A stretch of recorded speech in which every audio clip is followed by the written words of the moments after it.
Olá pessoal, bem-vindos ao nosso canal Playzone. Eu me chamo Galk. Antes de começarmos, gostaria de pedir que se inscrevesse no canal, ativasse o sininho, deixasse seu like. É muito importante para o crescimento. Hoje iremos analisar o mangá de Jujutsu Kaisen, capítulo 238, Sukuna versus Kashimo, a batalha dos mais fortes. Eu vou te enfrentar de uma forma diferente, diz Kashima para Sukuna. Então, Kashima está usando o seu raio-x, né, contra Sukuna nessa primeira parte da batalha. Então ele diz que vai usar a sua forma verdadeira. Então ele acaba habilitando o seu mais forte. Então ele usa Shinjuku Senfuku Higai Monkyu, né?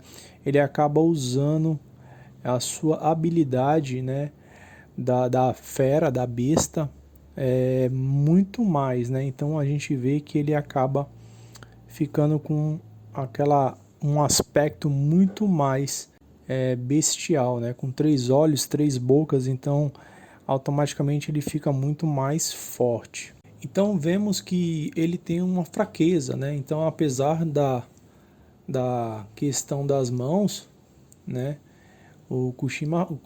Kashimo fala que ele tem uma fraqueza que é os selos, né? Então todas as nossas vidas eram planas. Nesse ponto ele está falando sobre o Sukuna ter 4 mãos, agora poder fazer os selos normalmente. Então é uma qualidade, né? Ele está falando sobre o Sukuna, que foi uma qualidade dele, ele se elevar acima de todos os xamãs, né? Ao longo do tempo, né? E do campo. Então o que acontece? Kashimo está dizendo que há vantagens em o Sukuna estar com aquele corpo, né? Então ó, ele não força os pulmões, ele consegue recitar os seus hinos, que são as maldições, sem parar.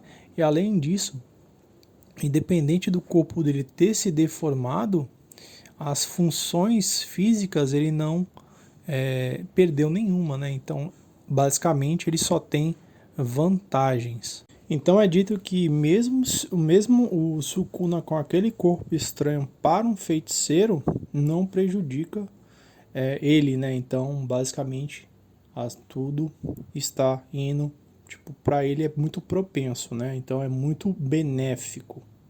Então a gente entra aqui na parte 3, né? Ele fala, ó, este corpo com as suas ferramentas amaldiçoadas, Kan, Toki e Raiten, o pássaro celestial, ali fala, né?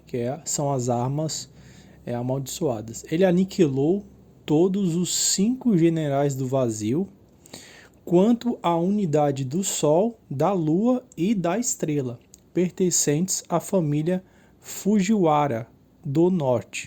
Ele também repeliu toda a elite da família Abe, incluindo os proprietários, e não deixou vestígios da pacífica força de reconciliação Negoro, formado pela família de Sugawara.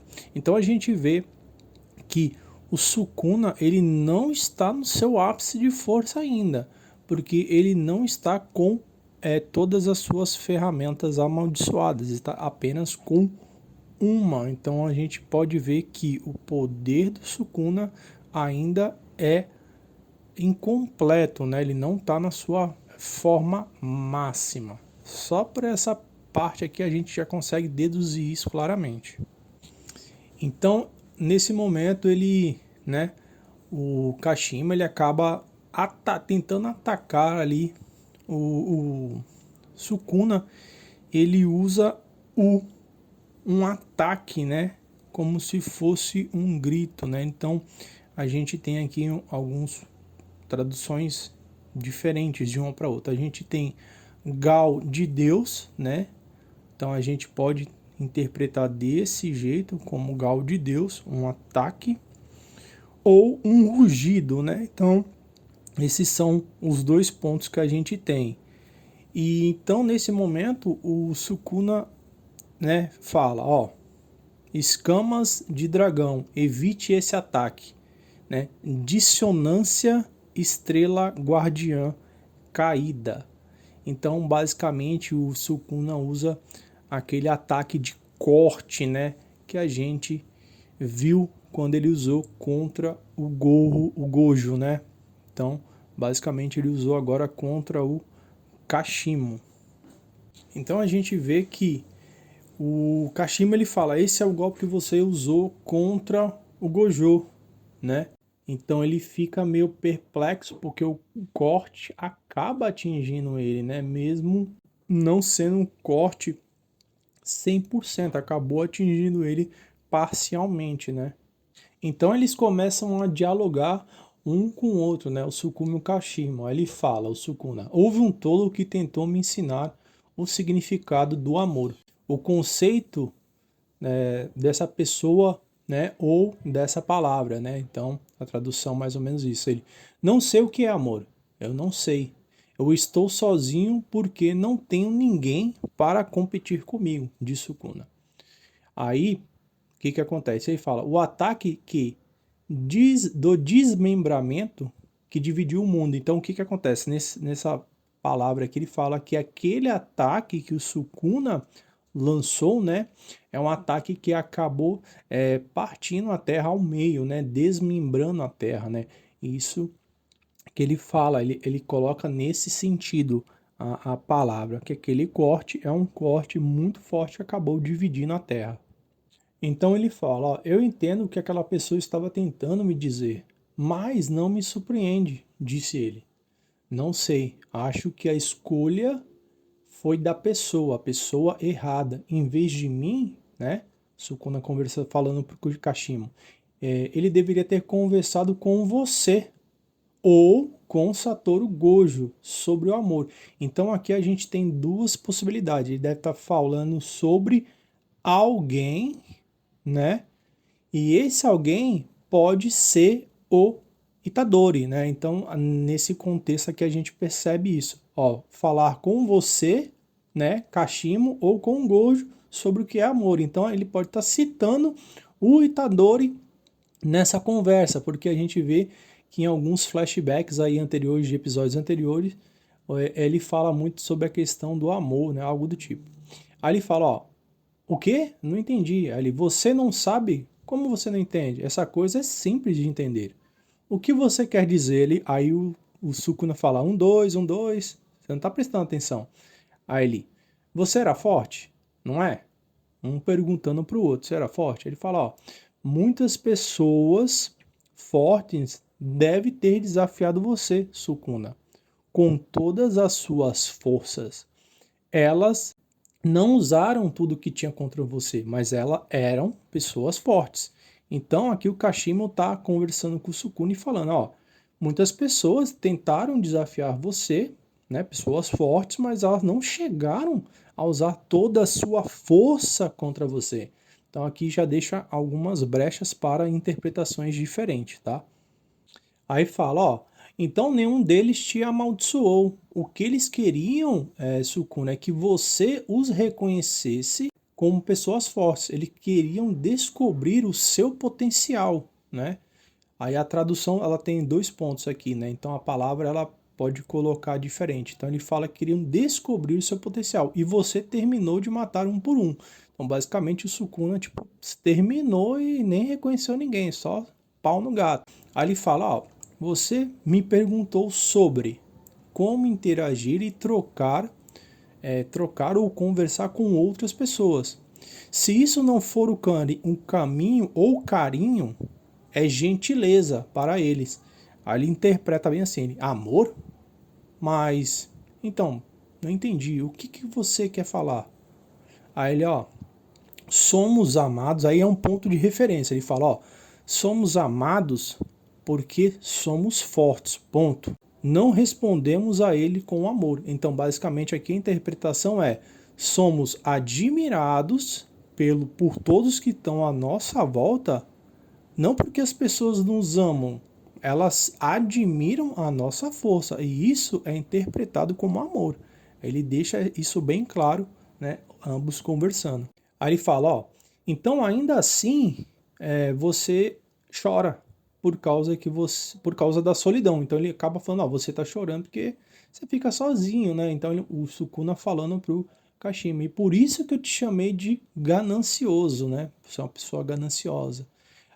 Se sim, é porque você acabou dividindo a sua alma e se tornou uma alma amaldiçoada e você acabou viajando por várias eras. Ele fala, ó, aí ele fala que o Sukuna, ele era o Sukuna acabou dividindo a sua alma e se tornou uma alma amaldiçoada, né? Então isso acabou favorecendo ele para que ele pudesse viver por muito mais tempo e por muitas eras. Aí ele fala, ó, você não está satisfeito com isso? Aí ele, ó, porque depois que eu entendi esse sentimento, que é o amor que ele está falando em referência, eu tinha certeza que o amor é trivial e sem valor. Então Sukuna deixa bem claro, ó, depois que eu entendi o que é o amor, eu percebi que para mim o amor é trivial, não tem valor nenhum. Isso ele fala pro Kashima. Ele fala, nunca pensei que os meus requisitos seriam atendidos por outra pessoa, como quando eu quiser, né? Então, tipo, ele tá falando sobre ele. Alguém me incomoda? Simples, eu vou lá e mato. Não me interessa. Agora, se me interessa, eu brinco com a pessoa, eu brinco com ele. Eu vivo de acordo com os meus desejos. Quem entende isso é problema dele. Se a pessoa não entende isso, é problema dele. Ponto.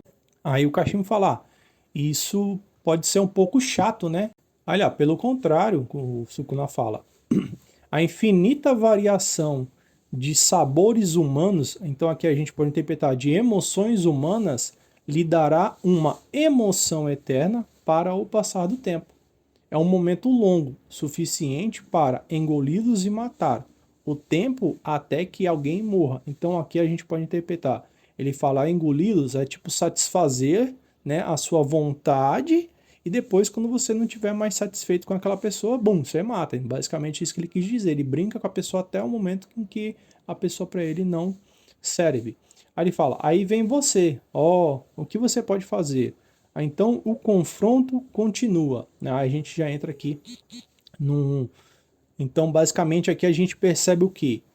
Que eles estão brigando, né? A gente percebe isso e é um diálogo muito recorrente assim entre eles sobre força e sentimento, né? Então a gente vê esse diálogo acontecendo.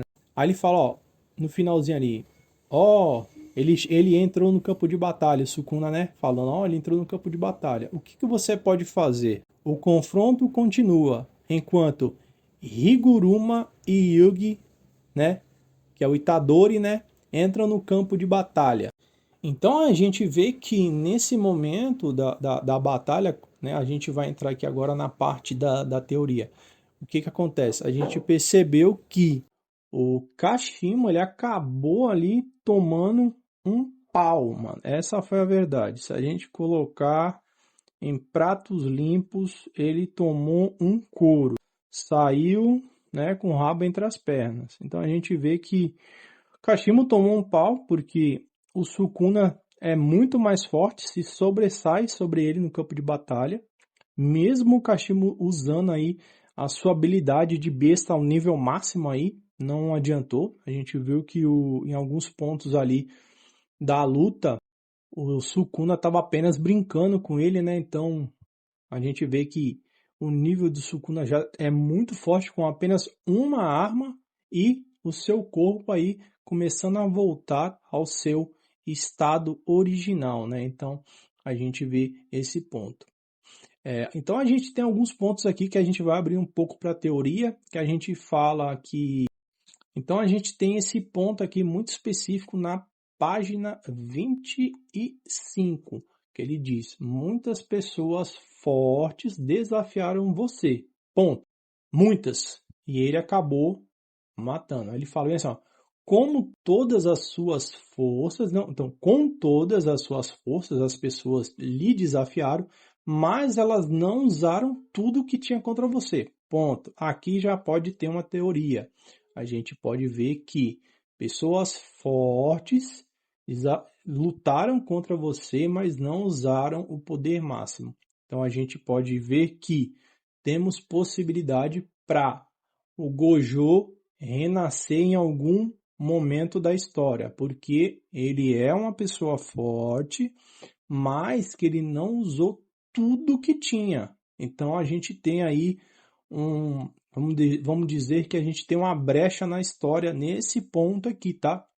Uma brecha na história para que o Gojo possa voltar, o autor possa recolocar o Gojo na história para poder ele demonstrar agora toda a sua força, todo o seu potencial contra, né, o Sukuna no seu estado máximo, no seu ápice de força, com todas as suas ferramentas amaldiçoadas. Esse é um ponto, né, que a gente pode abordar.